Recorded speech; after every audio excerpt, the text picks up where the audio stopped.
Ya. Buenos días a todas y todos los presentes. Clase, hoy ya, como bien había comentado anteriormente, dejamos un poco de lado el tema de canalizaciones, dimensionamiento de conductores y todo lo asociado, y comenzamos a tocar algunos aspectos desde el punto de vista de las protecciones eléctricas, ¿ya? Pero la primera pregunta es, nosotros estamos rodeados y se habla mucho del concepto de protecciones eléctricas, hemos tenido asignaturas de protecciones eléctricas, tenemos selectivos de protecciones eléctricas, pero ¿qué es una protección eléctrica? ¿Qué es lo que busca? ¿Cuál es el objeto o objetivo de una protección eléctrica? Proteger a las personas e instalaciones. Ya, ¿cierto? Salvaguardar en este caso a los equipos, las instalaciones eléctricas, a las personas, mantener una continuidad de servicio, que es algo muy importante hoy en día desde el punto de vista industrial y funcional de las personas. O sea, hoy en día sin electricidad este año, tiempo atrás, tuvimos frente a un blackout prácticamente en todo Chile, en donde, de acuerdo a los informes, hubo ahí un pequeño error humano, por lo que se indica, ya, de operación de protecciones, en donde no se vio expuesto el país y se visualizó lo importante que son las protecciones eléctricas y los ajustes de las protecciones eléctricas que tienen cada uno de ellos, entre los cuales podemos encontrar 4 características esenciales de todo sistema de protección eléctricos, que probablemente se lo comentó también jefe Carrera, ¿cierto? Que son la selectividad, la sensibilidad, la rapidez y el respaldo, ¿ya? 4 que son esenciales, o sea, no existe un sistema, una coordinación de protecciones eléctricas sin que existan esas 4 características que son esenciales desde el punto de vista de las protecciones.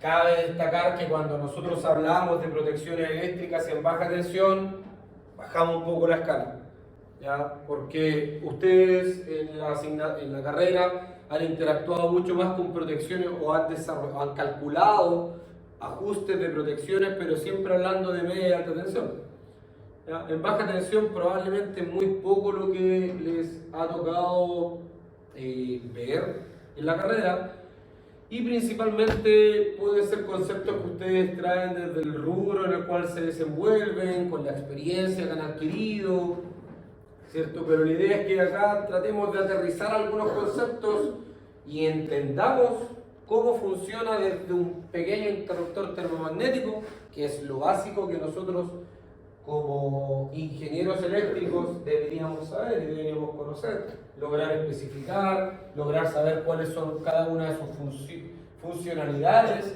y cómo se especifica cada uno de ellos, o sea, qué son los parámetros, qué es una corriente de ruptura, qué es el tipo de curva, bajo qué normativa se encuentran, qué es lo que significa que un interruptor sea termomagnético, ¿ya?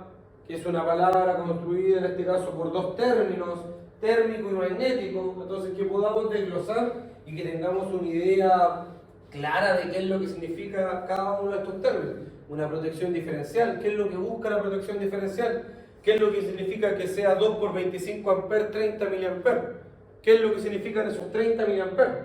Tratar de despejar algunas dudas que puedan existir, ¿ya? El término de corriente residual, todos estos términos, la idea es que los podamos ir aclarando. Entonces, como bien indicaba su compañero, las protecciones en un sistema eléctrico se encargan fundamentalmente de evitar los daños a las personas, evitar o minimizar daños a equipos eléctricos. ¿Y por qué evitar daños a las personas? En primera instancia, porque un equipo, una instalación, nosotros con el tiempo la podemos recuperar. El daño a una persona, la muerte de una persona es algo irreparable. Probablemente aquí es que un poco frío, pero probablemente para la industria o para la planta es un número más. Pero para una familia que hay detrás, es una pérdida irreparable. Entonces nosotros estamos expuestos desde el punto de vista eléctrico a fallas, cuando nos exponemos en casos de mantenciones, montaje, siempre se está expuesto. Lo importante ahí entra mucho los términos de seguridad que nos puede entregar un prevencionista riesgo, que ojo, lo que nos entrega un prevencionista riesgo son recursos, son información de lo que a nosotros nos puede pasar y hasta dónde podemos llegar, porque el prevencionista riesgo no va a estar encima de nosotros diciéndonos, oye, cuidado aquí, cuidado. Sino que ellos a nosotros nos entregan las herramientas, los recursos para poder evaluar cuáles son los riesgos a los cuales estamos expuestos, y ahí entran las famosas matrices de riesgo en donde se evalúan todos los riesgos, peligros a los cuales podemos estar expuestos, cómo intentar minimizarlos, cuáles son las famosas reglas que debemos recorrer, que debemos utilizar para poder realizar alguna actividad. Pero ellos a nosotros nos entregan recursos y nos informan, oye, ojo con esto, pero somos nosotros los quienes debemos diferenciar y lograr decir, oye, no, sabes que esta acción no la podemos realizar por tal y tal motivo. Volviendo atrás, evitar daño a personas, evitar o minimizar daño de equipos eléctricos, minimizar las interrupciones de suministro de energía en el lugar de trabajo, ¿ya? Algo asociado a continuidad de servicio. Limitar los efectos de una perturbación sobre la parte no directamente afectadas del sistema y minimizar los efectos de las perturbaciones que puedan existir de forma interna de la instalación hacia lo externo. ¿Ya? Y ahí aprovecho, nos pasó hace poco y todavía está en investigación y es un proyecto que estamos tratando de evaluar, cuando el primer temporal que hubo en Concepción, ¿ya? Hace un mes, tiene que haber sido un mes y medio, ¿ya? Fue bastante, varias zonas sin electricidad, entre ellos la planta, una planta en este caso de celulosa, se encuentra en Arauco, y internamente tuvo un desperfecto, un cortocircuito, porque cayó un elemento sobre las líneas, una de las líneas, aunque esta planta alimentada con 2 líneas, cayó un elemento sobre estas líneas entraron en cortocircuito, se generó un cortocircuito, se abrió el circuito, ¿ya? El circuito de la línea 1, pero junto con ello se llevó el circuito de la línea 2 como cortocircuito. Hubo un problema interno. Se supone que la otra línea debió haber quedado operando la planta sin ningún problema con la otra línea. La otra línea es capaz de abastecer la planta completa. Pero no fue así. Operaron las protecciones. Ambas protecciones. La planta quedó totalmente fuera y antes de que quedara la planta totalmente fuera, ese cortocircuito también estaba afectando aguas arriba, en este caso la subestación de La Bonilla, que abastece a este sector, a esta planta. Entonces, obviamente, ¿qué es lo que hace la subestación? La subestación no puede quedar fuera por culpa de una planta, ¿no? Porque afecta a miles de clientes, sino que deja fuera totalmente el circuito. Entonces, claro, se verificó que eso operó, que eso aplica, minimizar los efectos de perturbaciones internas a una instalación externa. Pero ahora se está en el proceso de analizar, oye, ¿qué es lo que realmente ocurrió? Porque no debió haber quedado fuera toda la planta, o sea, que quedara fuera una planta quedó fuera el día viernes en la noche, no, sábado en la noche. Entonces estuvo fuera todo el día domingo y hasta mediados del día lunes, porque no la pudieron poner en marcha hasta saber bien qué era lo que había pasado. Y lo que indica, lo que uno debería hacer en este caso cuando hay falla en línea, una buena práctica es poder realizar el recorrido y revisar que la línea se encuentre ok. Antes de poner nuevamente en servicio el sistema, realizar una inspección visual de la línea, ver que todo se encuentra ok, que pudo haber sido lo que ocurrió. Y ahí se verificó, y aquí se aplica este término, o sea, es esto de minimizar los efectos de las perturbaciones internas de una instalación sobre el sistema de distribución o de transmisión, aplica. Toda instalación eléctrica debe estar dotada de una serie de protecciones que la hagan segura tanto desde el punto de vista de los conductores y los aparatos a ellos conectados, como las personas que han de trabajar o interactuar con ellas. ¿Ya? Cuando nosotros hablamos de equipos, de conductores, de instalaciones en sí, un motorcito, ¿cierto? Agua de arriba nosotros tenemos su protección que puede ser partida directa, puede ser con PDF, estrella triángulo, partidor suave, como ustedes lo deseen. ¿Ya? Y aquí vamos incorporado. Partida directa. Voy a ponerle OL. Generalmente eso ya no aplica, sino que hoy en día lo que hay es un relé completo, un relé. Estos famosos, Schneider tiene una línea bastante buena, los famosos tesis, que se utilizan bastante. Partida directa. Cuando nosotros dimensionamos ese alimentador, ¿cierto? Y nos dio un circuito de un 1x4C, de 4 rayas 0, que va en el interior de un conduit de PVC,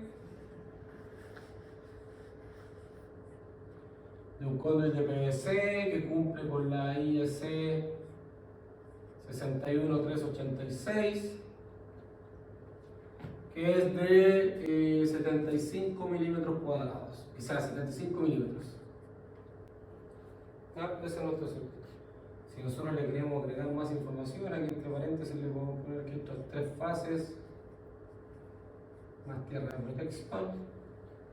Toda la información que nosotros le podamos agregar a un extracto de un diagrama, a un sketch, a un documento, siempre es agradecida porque él lo va a visualizar, porque él lo va a intentar interpretar. Mientras nosotros mayor información podamos entregar, a la larga va a ser algo que va a servir. Porque hoy en día el documento lo puedo estar preparando yo, pero yo en 2 años más quizás no esté y quien lo va a estar revisando va a decir, oye, ¿qué estuvo pensando este compadre cuando me dijo esto, cuando puso esto? Entonces, mientras nosotros más información podamos declarar, mientras nosotros indiquemos qué consideraciones se están tomando al momento de realizar un dimensionamiento o al momento de tomar una definición, es importante declarar las consideraciones. ¿Ya? Esto es alimentado por un motor, ¿cierto?, que era de 90 kilowatts en 380 volts. La corriente, es que no me equivoco, era 170 amperes, 170 puntos de fracción. No estoy seguro, pero 170 amperes. ¿Ya? Entonces, todas las protecciones que nosotros tengamos aguas arriba de este equipo, ¿qué es lo que buscan? ¿Qué es lo que protegen? Por ejemplo, ese fusible o ese relé térmico, ¿qué es lo que protegen? ¿O qué es lo que deberían proteger? Ya, al motor en caso de falla, perfecto. Esa instalación así como está, o ese extracto de diagrama, ese bosquejo, ¿protege personas en estos momentos? No. No tiene diferencia. Perfecto, no tiene diferencial, ¿cierto? No tiene ningún relé diferencial, no tiene un sensor de falla tierra, no tiene nada. ¿Está? Ojo, algo que hoy en día con nuestra actual normativa se tiene que incorporar. Hoy en día nuestra normativa nos indica que si tú tienes un motor de tal HP, tú tienes que incorporar un relé diferencial, una protección diferencial, y hay diferentes formas de poderlo desarrollar. Lo vamos a revisar posteriormente, probablemente la próxima clase. Aunque ya esté en funcionamiento.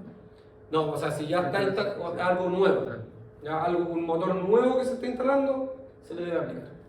¿Ya? Entonces acá existen diferentes formas, o sea, hay muchos que, dependiendo de la potencia, uno incorpora en muchos de los casos un toroide, ¿cierto? Y este toroide hace y opera frente al relé, por dar un ejemplo. Hay otras protecciones que este mismo toroide, en vez de ir contra el relé, va contra el interruptor, cuando haya interruptor, un interruptor magnético. En muchos de los casos a mí me gusta más este esquema. Bueno, aquí puede ser con fusible o puede ser con un interruptor magnético. ¿Ah? Que funciona de la misma forma con un fusible. ¿Ya? Opera frente a cortocircuitos.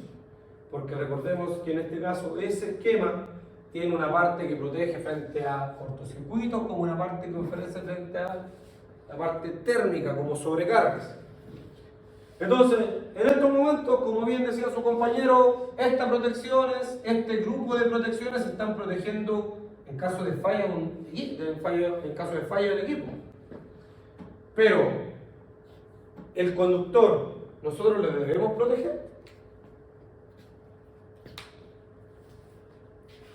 ¿Debemos evaluar el conductor? Sí, ahí siempre se me ha producido una confusión y aprovecho de hacerlo como consulta. Porque nosotros calculamos una corriente de ruptura para la protección, pero los cables también tienen una corriente de ruptura. Y hay un tiempo muy corto en la falla, en 3 pasos, por así decir, en que tenemos que asegurarnos que el interruptor y el conductor aguanten, perdón el buen lenguaje, el pencazo que se produce en ese instante infinitesimal. Correcto. Entonces, dicho esto, sé que los factores que estamos viendo por ejemplo, el factor de corrección, ¿Ya? la correcta sobredimensionamiento, tienen que ver con que el conductor esté preparado para el instante en que se produce la sobrecarga, que es un instante de tiempo más largo. Correcto. Pero la duda que tengo es cómo nos aseguramos de la capacidad de ruptura que tiene el conductor. Porque con el interruptor, el profesor Mercado fue súper claro cómo la teníamos que calcular. Pero con el caso del conductor, ahí tengo la duda, no tengo con qué compararlo. Con el caso del conductor se aplica en este caso el criterio de cortocircuito. ¿Ya? El tercer criterio que nosotros revisamos, ustedes recuerdan, vimos el primero que es capacidad de corriente, ¿cierto? Capacidad de transporte de corriente. El segundo es caída de tensión. Y el tercero es la capacidad de soportar el cortocircuito del conductor. En donde nosotros indica qué datos para nosotros son importantes, la corriente de cortocircuito o la corriente de ruptura que se va a encontrar en esta protección, en este circuito, y voy a ponerle teorema, que es el tiempo de despeje. ¿Por qué? Porque nosotros estamos validando, verificando a través de ese criterio que nuestro conductor sea capaz de soportar el cortocircuito, ya sea hacia abajo, con sentido hacia el motor o hacia arriba, que pueda circular en este caso por el conductor, y cuánto va a ser el tiempo que va a tardar en operar la protección que se encuentra hacia arriba. A través de ese criterio, a través de esa fórmula, nosotros podemos validar que este conductor va a ser capaz de aguantar el cortocircuito que va a circular por él. Entonces, en tal sentido, nosotros nos quedamos con el tema del SF6, que estamos hablando ya de media y alta, Sí. que son 5 ciclos. Correcto. Tenemos vacío, que son 3 ciclos, y tenemos aceite, que son 8 o 10 ciclos. Correcto, sí. Entonces, Ojo, paréntesis. Hay interruptores que operan en menor tiempo. Podemos encontrar interruptores que operan en 2, 3 ciclos, que también hay que incorporarlos. Esos indicados son el estándar con el cual uno generalmente trabaja. Pero también tenemos interruptores que pueden operar en 2 o 3 ciclos. ahora eso llevémoslo a baja. ¿Ya? Ahí es donde tengo la duda, porque me quedé con una capacitación de 10 años atrás cuando teníamos que vender breaker con LSD, Ya. que tenían selectividad, se podía jugar con la curva de ajuste. ¿Correcto?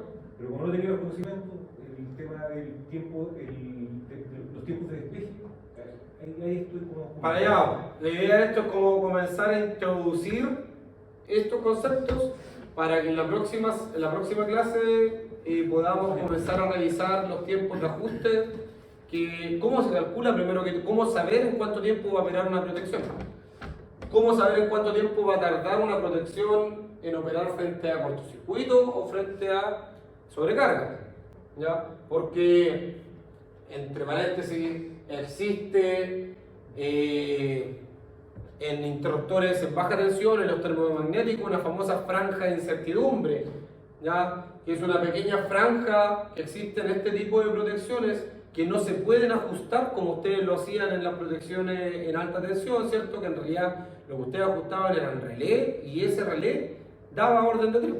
Entonces ustedes sumaban el tiempo que tardaba el relé en detectar más el tiempo que tardaba el interruptor en operar. Y ahí hablábamos de 2, 3, 4, 5 ciclos, ¿ya? Entonces al tiempo que tardaba el relé en operar, nosotros le sumábamos el tiempo que tardaba en operar la protección que estaba agua arriba. Y ahí realmente sabíamos cuánto era el tiempo que daba en operar. En baja tensión, nosotros eso ya es estandarizado. O sea, nosotros vamos a tener un tiempo de operación que viene definida por el interruptor, ¿ya? Y que ahí vamos a visualizar, me voy a adelantar un poco, ahí vamos a analizar algunas curvas de corriente versus tiempo, en donde vamos a analizar tres principales curvas en baja tensión, que son las más conocidas, las BCD. Aquí podemos apreciar la franja de incertidumbre de la cual les comento. También esta misma tabla aplica para las corrientes, para los calibres entre 6 a 63 amperes, por ejemplo, de una marca en específico. Tiempo de operación 0.01 segundos frente a cortocircuitos, y ahí comenzamos a ver hasta 3600 segundos, ¿ya? Que pasa a ser una hora. Entonces, nuestra protección, dependiendo de la corriente que va a circular, puede tardar 0.01 segundos, como también puede tardar 3600 segundos. Nuestra protección puede no operar frente a una sobrecarga, y lo que en realidad pasa es que se rompe ese pequeño filamento, ese pequeño aéreo que existe afuera de nuestros hogares. Cuando dicen, no, se te quemó el aéreo, en realidad lo que se quemó es un fusible pequeñito que existe en algunos casos, o en otros casos es solamente un pelillo de cobre, en este caso, que se une y que es capaz de soportar la corriente, y que una vez que circula una cierta cantidad de corriente, eso se rompe, ¿ya? Entonces, ¿por qué opera ese y por qué no operan las protecciones que tenemos en nuestro hogar? Eso es lo que tenemos que tratar de visualizar. ¿Por qué? Porque eso no es un cortocircuito en muchos de los casos. Eso es una sobrecarga. Una sobrecarga que no fue observada por las protecciones que nosotros tenemos en el interior de nuestros hogares. Porque en el interior de nuestros hogares, en baja tensión, es muy difícil lograr una coordinación de protecciones total como ustedes lo podían realizar en alta tensión, donde ustedes ajustaban, ¿cierto?, aguas abajo, todas las protecciones.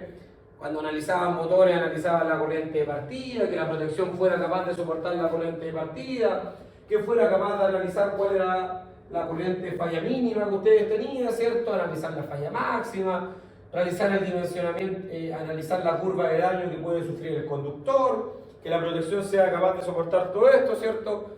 Si teníamos un transformador, que la protección fuera capaz de soportar, que no operara frente a la corriente de inrush, porque si no iba a desenergizar completamente el paño, que pudiera analizar las diferencias de tensión, aguas arriba y aguas abajo de una protección, ¿cierto? O sea, aguas arriba y aguas abajo de un transformador, entre otros. Entonces, todos esos escenarios se hacían en arte. No, desconozco si ustedes lo hicieron ahora con el proyecto de alta con Alberto, ¿no?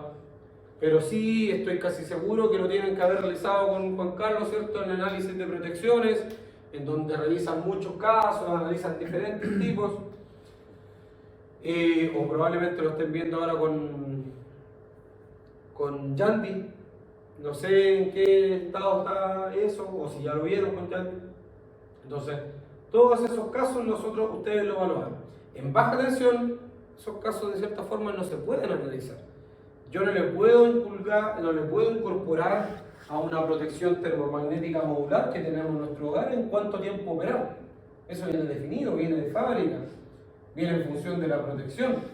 Lo único que puede pasar es que la protección se tarde más o menos en operar en función de la corriente.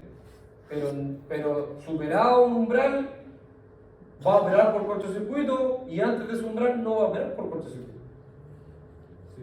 ¿Qué tendríamos que ver entonces en una curva de un interruptor automático baja tensión? Si tuviéramos, por ejemplo, un motor de un chancador o una correa transportadora que es bidireccional y que trabaja con carga. Tenemos la corriente de partida y tenemos la sobrecarga. Entonces, ¿qué tenemos que mirar en la postura de la curva en la parte térmica para que estemos dentro del rango y que el motor pueda operar y quede protegido también? Ya, es que ahí nos pasamos de cierta forma al ámbito industrial, donde para ese ejemplo, por lo general nosotros aguas arriba de la correa tenemos un variador de frecuencia en muchos de los casos, porque entendamos que esa correa, ¿cierto?, va variando su velocidad en función de, y lo más adecuado sería incorporar aguas arriba de esta correa un variador de frecuencia. Y aguas arriba de este variador de frecuencia probablemente vamos a tener una protección termomagnética tradicional. Pero esta protección ya es diferente a las típicas interruptores que tenemos en hogares, sino que va a ser una protección caja moldeada, en donde lo que nosotros podemos ajustar es tanto su corriente de rating, que generalmente se le llama, nosotros lo podemos encontrar como I sub R, que es corriente de rating, que es la corriente de ajuste que va a tener nuestro interruptor caja moldeada. Podemos ajustar su capacidad de sobrecarga de operar, podemos ajustar su corriente de cortocircuito a la cual va a operar, y también podemos ajustar el tiempo de operación en función de. Pero eso se evalúa y se analiza y ya comenzamos de cierta forma. Si tenemos un variador de frecuencia, es el variador de frecuencia el que realiza esa protección, porque los variadores de frecuencia en su entrada por lo general también incorporan una protección, ¿ya? Pero nosotros lo que deberíamos proteger en ese caso es el variador de frecuencia. Sí, pero en un caso rudo sin variador de frecuencia, ¿qué tenemos que mirar en el gráfico de la curva para poder saber más o menos a dónde tenemos que apuntar que se produzcan las intersecciones dónde tenemos que posicionar el ajuste?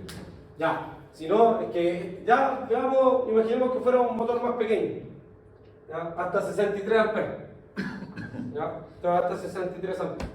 Entonces, para ese caso, nosotros, estoy adelantando un poco la jugada, pero tenemos que entender que existe algo muy similar a lo que ocurre en alta, en donde existe una zona de protección, una zona de operación y una zona en donde la protección no opera falla.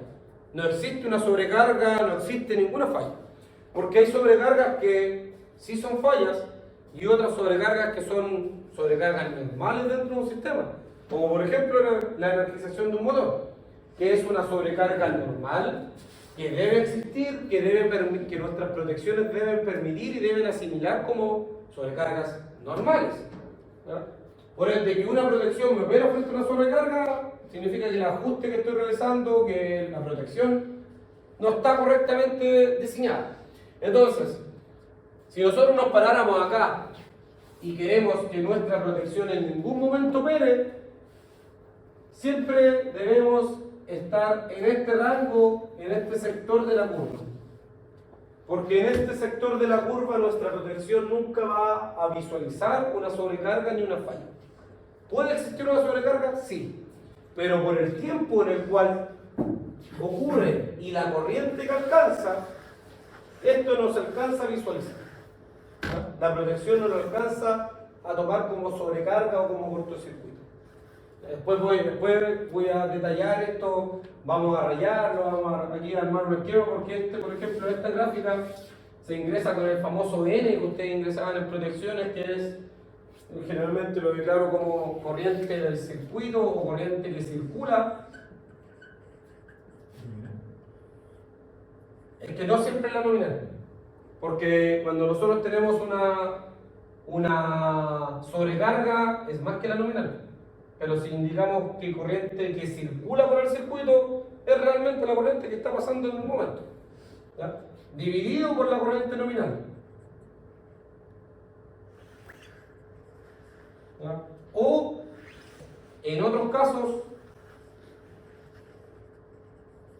corriente de ajuste, porque la corriente nominal aplica para los interruptores en los cuales nosotros no podemos ajustar la corriente de operación, ¿ya? Por ejemplo, en los casos domiciliarios, en donde tenemos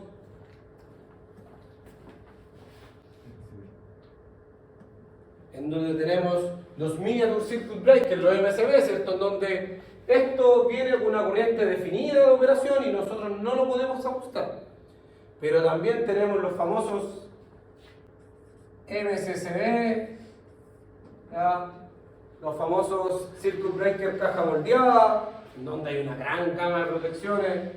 Yo por lo general utilizo, me gustan bastante los Schneider, me han dado buena respuesta siempre. Aparte existe una gran cantidad de información, tiene muchos recursos asociados de como su forma de operar, información técnica, tienen bastante. Entonces, esto, por ejemplo, la línea NSX o la línea ENS, se puede ajustar si nosotros vemos una gráfica, nos permiten ajustar esta curva, esta recta y este tiempo, en donde nosotros podemos ajustar la curva, la corriente, la mínima corriente de operación de cortocircuito y el tiempo que va a tardar en operar. Por ende, esos ajustes nosotros los podemos aplicar ya para temas industriales. Estos ajustes en baja tensión en una casa no los vamos a utilizar porque es necesario. Aparte de ser necesario, o sea, ¿los podríamos utilizar? Sí, los podríamos utilizar. Pero implica tener un costo mucho mayor, tener un tablero en el cual se van a tener que incorporar este tipo de protecciones, porque este tipo de protecciones no utilizan las típicas riel DIN que utilizan estas, ¿no? Donde nosotros lo anclamos el riel DIN, sino que esta tiene otra forma de anclaje, para alternado, ¿cierto? ¿Cierto? Entonces, existe mucha diferencia entre esa y el tipo de protecciones caja moldeada, ¿no? Entonces, ahí es donde nosotros debemos lograr evaluar y poder analizar esto desde el punto más básico, que es una protección termomagnética domiciliaria. Oye, todo lo que hemos hablado y recién vamos en la segunda diapo.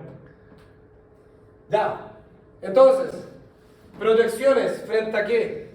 Nosotros podemos encontrar, y ojo, aquí estoy hablando de las protecciones más básicas porque podríamos entrar en protección frente a sobrefrecuencia, baja frecuencia y una infinidad de protecciones. Hoy en día, si nosotros analizamos la cantidad de protecciones que tiene un relé de protección, tiene una cantidad de funciones que solamente los expertos que trabajan en esa área conocen y pueden ajustar cada uno de ellos. O sea, yo hoy en día ocupo las más comunes, que son cuando tengo que proteger a un transformador, a un motor, baja o media tensión, y las comunes y silvestres, 50, 51, N, G, 27, 59. Sí, 59, 27, 87, 86 en el caso cuando necesitamos como un enclavamiento para realizar alguna operación, pero son comunes: impedancia, línea, sobrefrecuencia, baja frecuencia,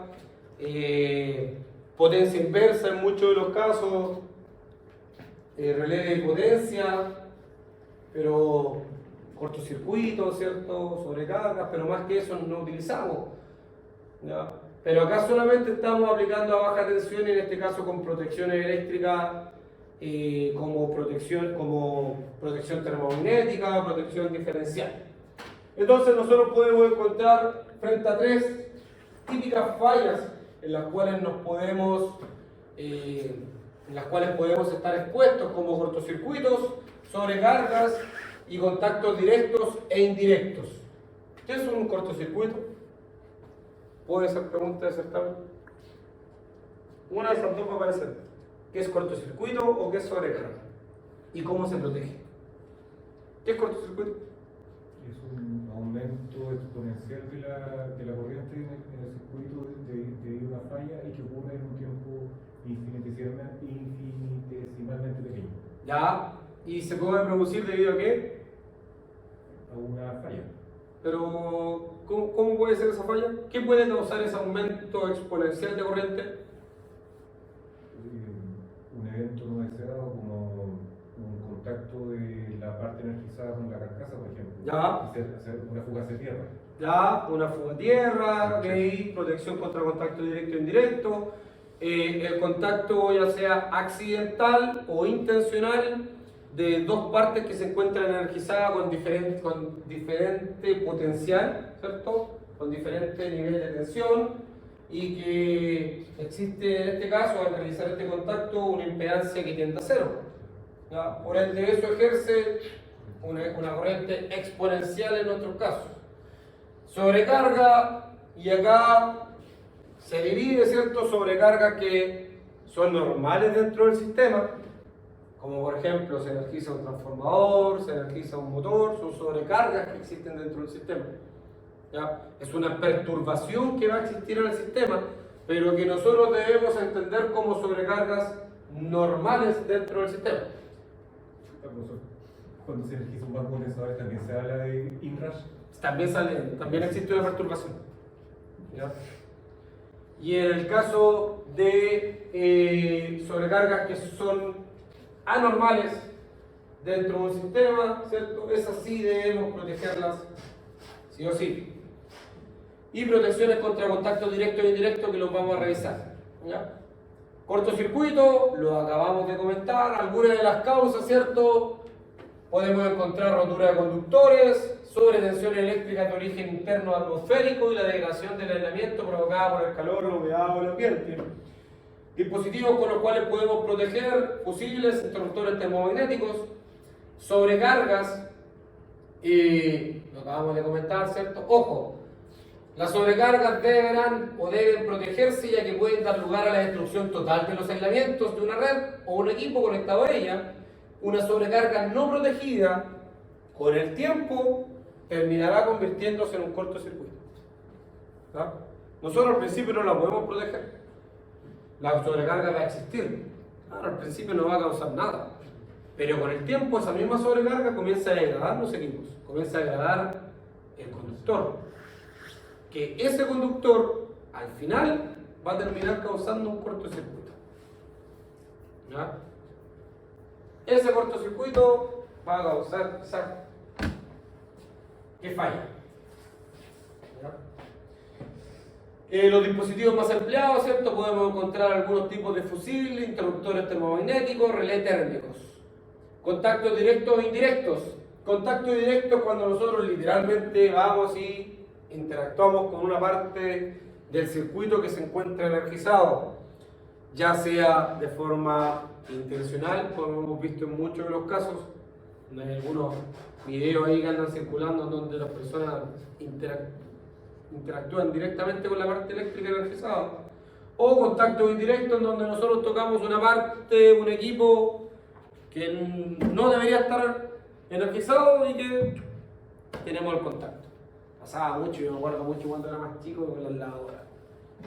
Siempre me acordaba, tenía que ir a echar la lavadora, o estaba funcionando o no estaba funcionando y tenía que ir a echar la ropa y la tocaba.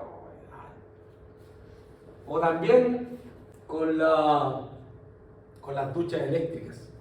También me tocó una vez, después de jugar fútbol, estábamos en la casa de un compañero y nos bañábamos ahí todos para después ir a realizar otra actividad y tenían ducha eléctrica y me tocaba, tiraba casi todo.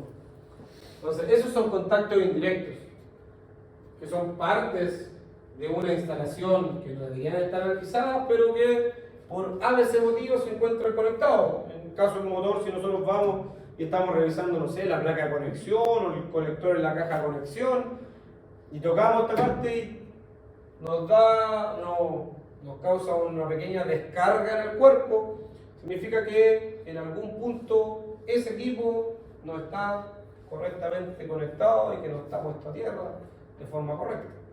Y que esa descarga se pueda a través de nosotros, ¿vale? Que en algunos casos puede ser grave. Me acuerdo que abajo en el laboratorio, en mi tiempo de estudiante, estábamos trabajando con la energización de un motor con 380 y estábamos conectando el motor, pero no lo realizábamos a través, pasar fuera del laboratorio, interactuar en el laboratorio, ¿cierto? ¿No? Sí. ¿No? Entonces no se conecta, no estábamos utilizando el famoso machón de acople que hay que se conecta al motor, ¿no? Que es más seguro, sino que lo que nosotros estábamos realizando era con los famosos cables, lo estábamos conectando directamente a los bornes de conexión que tenía ahí el motorcito. Ya, estaba lo mejor. A mí me gustaba harto meter mano, interactuar. Entonces estaba realizando el conexionado y un compañero energiza el mesón. Energiza el mesón y le pegó un pencazo, llegué a saltar porque estaban todos los cables, tenía dos conectados, con dos conectados al mismo tiempo, ni siquiera uno estaba conectando dos al mismo tiempo. Entonces perdí huellas digitales en los dedos, pero fue no, hasta el día de hoy, el profesor, después con el tiempo el profesor ya no está, pero siempre que me se acuerda, porque me dio un grito, me acordé de toda mi familia y de su familia. Entonces, y hoy en día, siempre cuando hacen charlas y hablan de eso, me acuerdo de eso y pongo el caso. Porque claro, desde el punto de vista industrial, nosotros qué es lo que hacemos cuando estamos trabajando en algún equipo, se bloquea el equipo, se pone una tarjeta, la famosa tarjeta roja con un candado, se bloquea el equipo, oye, acá no se puede utilizar, si quieren operar tienen que llamar a tal teléfono, tal persona está trabajando en esto, se realiza todo un bloqueo completo, cosa que podríamos, y después con el tiempo conversando con el docente, dijo, oye, acá uno debería como comenzar a implementarlo, o sea, oye, ¿vamos a energizar? Sí, todo ok, ya, todo seguro, el sitio, todo, ya, energicemos. Pero claro, nosotros desde la inexperiencia, desde el querer interactuar, mi compañero energizó nomás y fui yo el afortunado o desafortunado. Pero ahí le agarré un poco de... A ella no me gustó tanto estar interactuando ahí con los equipos, estar conectado, ¿no? Me alejé un poco del sistema. Pero eso es algo que se puede implementar, o sea, seguridad eléctrica es una buena práctica. Incluso en el sector donde yo vivo, el presidente en este caso es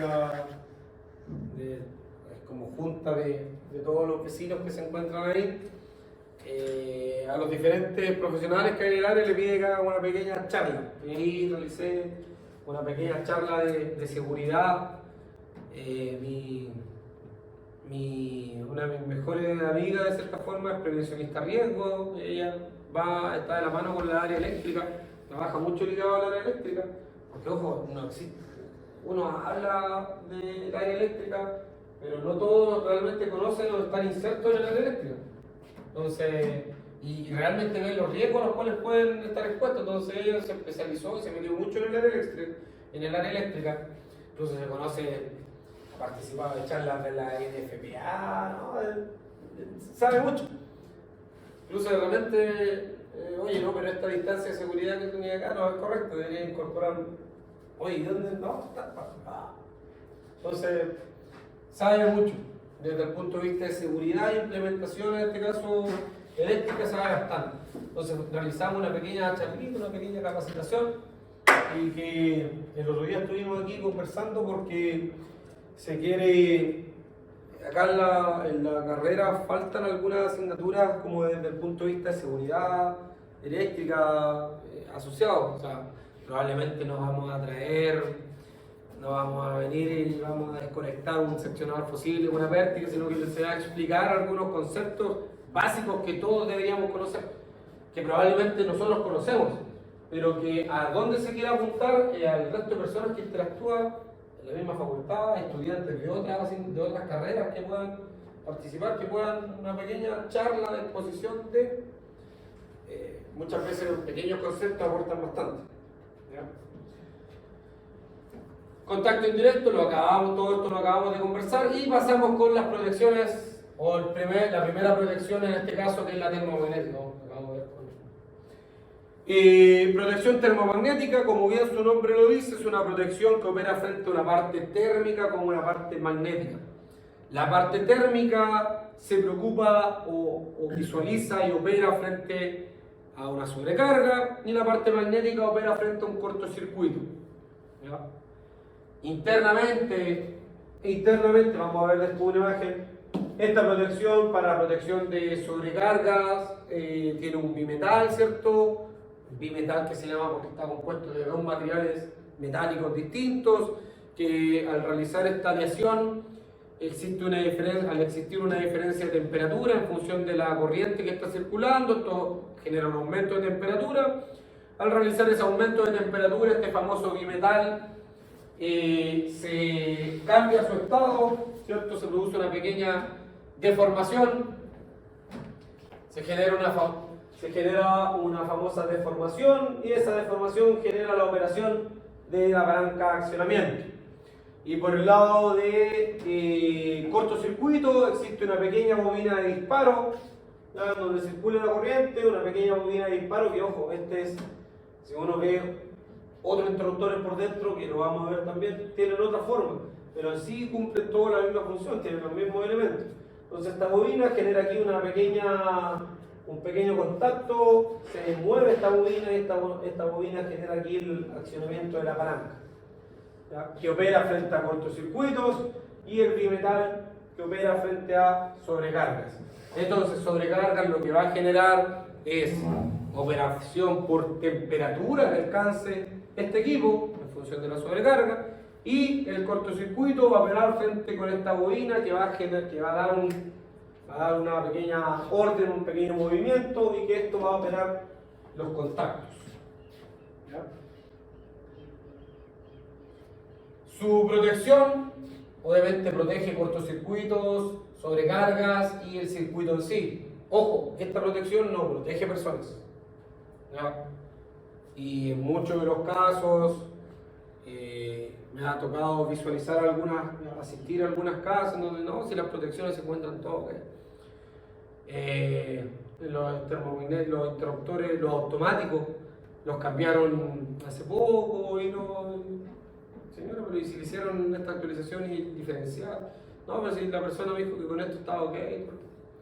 Pero aquí no se está protegiendo, lo que usted está protegiendo es el circuito, acá no se está protegiendo personas, o sea, usted está protegiendo la instalación, usted está protegiendo que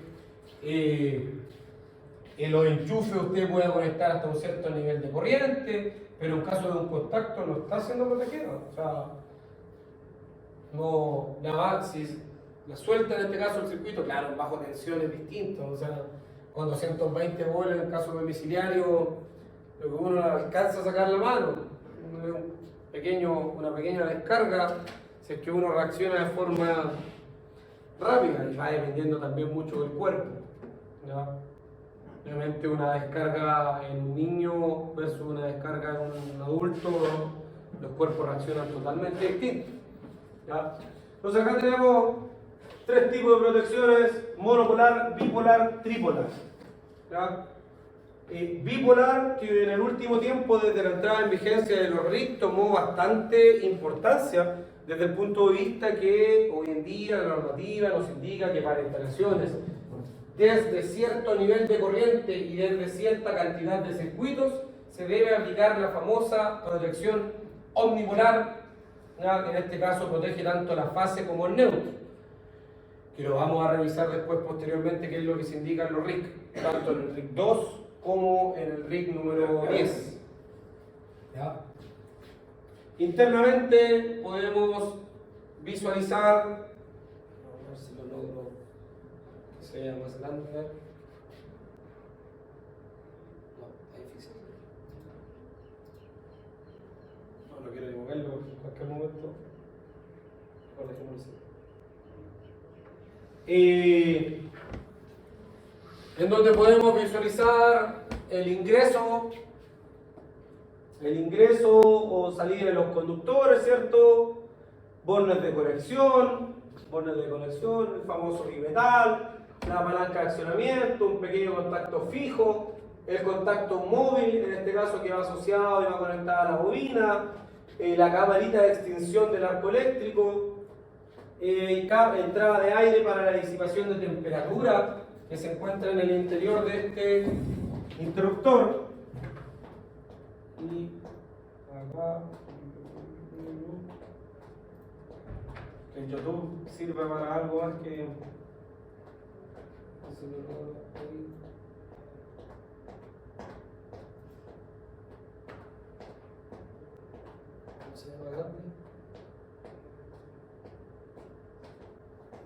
¿se puede ver bueno?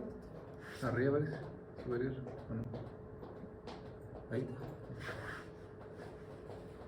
Entonces aquí podemos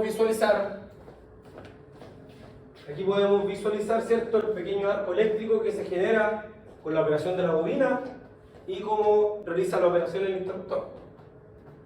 ¿Ya? Podemos visualizar el ingreso y salida de los cables.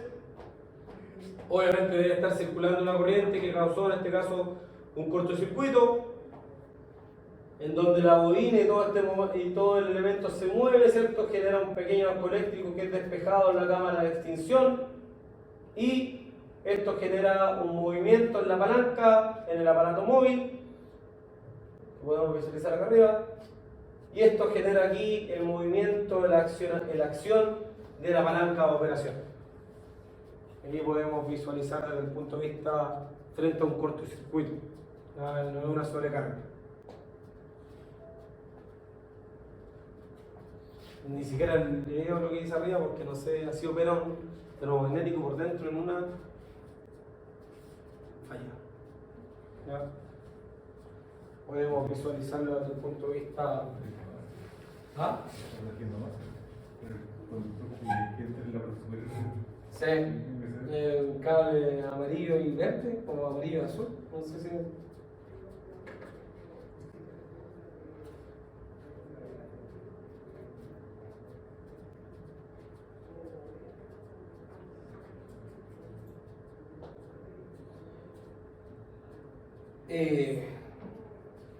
Ya, y vamos a dejar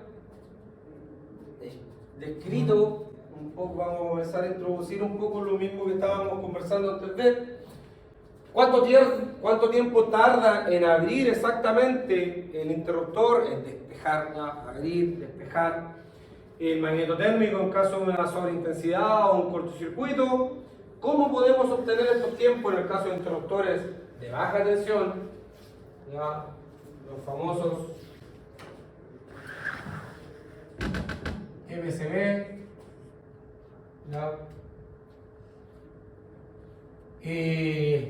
circuit breaker, miniature circuit breaker, son los pequeños interruptores, ¿cierto? Los famosos real DIN.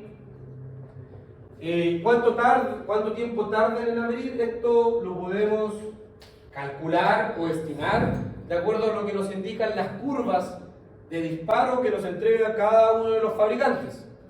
¿Ya? ¿Qué son las curvas de disparo? Es una gráfica con curvas que representan el tiempo que tarda en desconectarse este tipo de protección en función de la intensidad que está, en este caso, atravesando el circuito. No es un tiempo fijo. ¿Ya? Aquí aprovecho de indicarlo. No es un tiempo fijo, sino que es un intervalo en el cual la protección va a poder operar. Ejemplo, si nosotros nos paramos en este punto, en ese punto, y llegamos acá arriba, la protección puede operar entre este tiempo o ese tiempo. Yo no les puedo asegurar y decir, no, ¿sabes qué? La protección va a operar justo en 20 segundos. No les puedo asegurar. Yo les puedo indicar que la protección va a operar en este rango de tiempo. Va a operar entre 10, 11, 10, 9, 8, entre 6 segundos. Entre 6 segundos y 70 segundos. ¿Ya?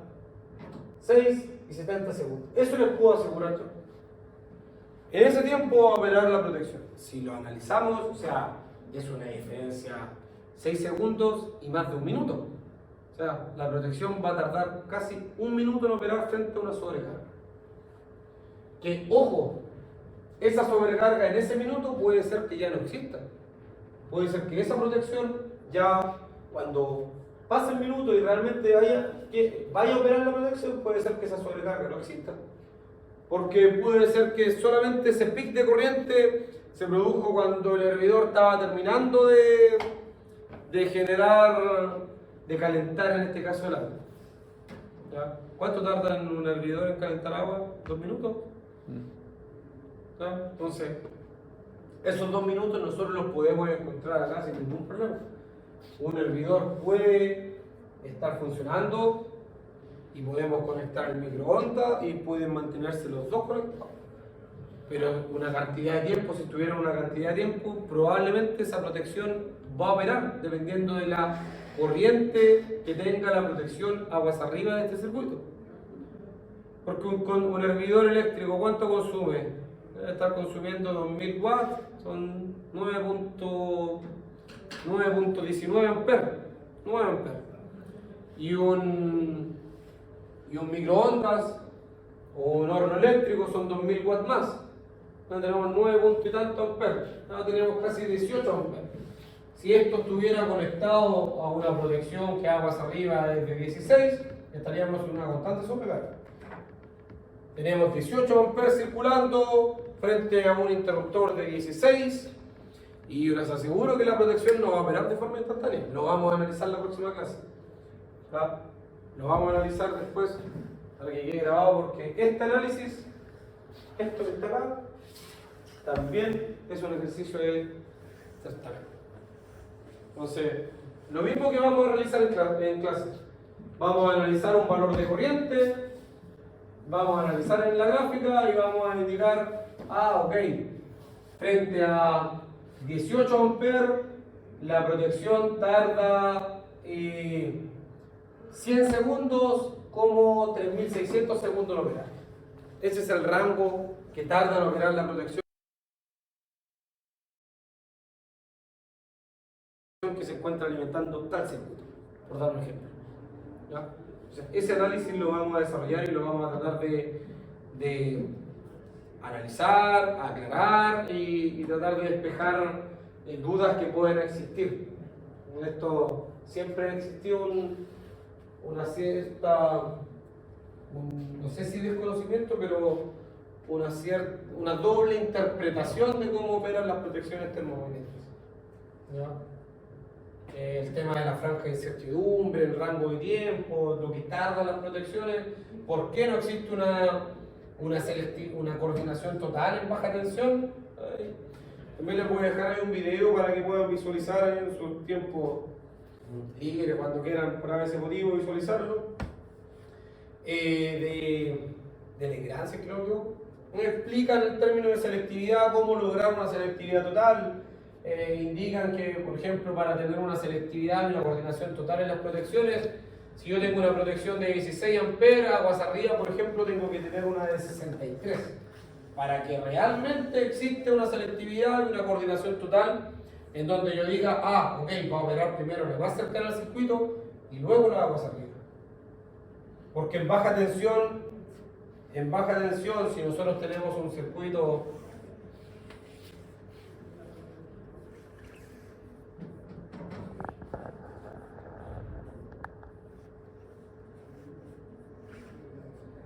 tenemos acá un circuito, un circuito de enchufes.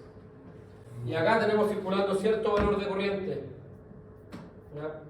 Más un valor de corriente que puede estar circulando acá, más un valor de corriente que puede estar circulando acá.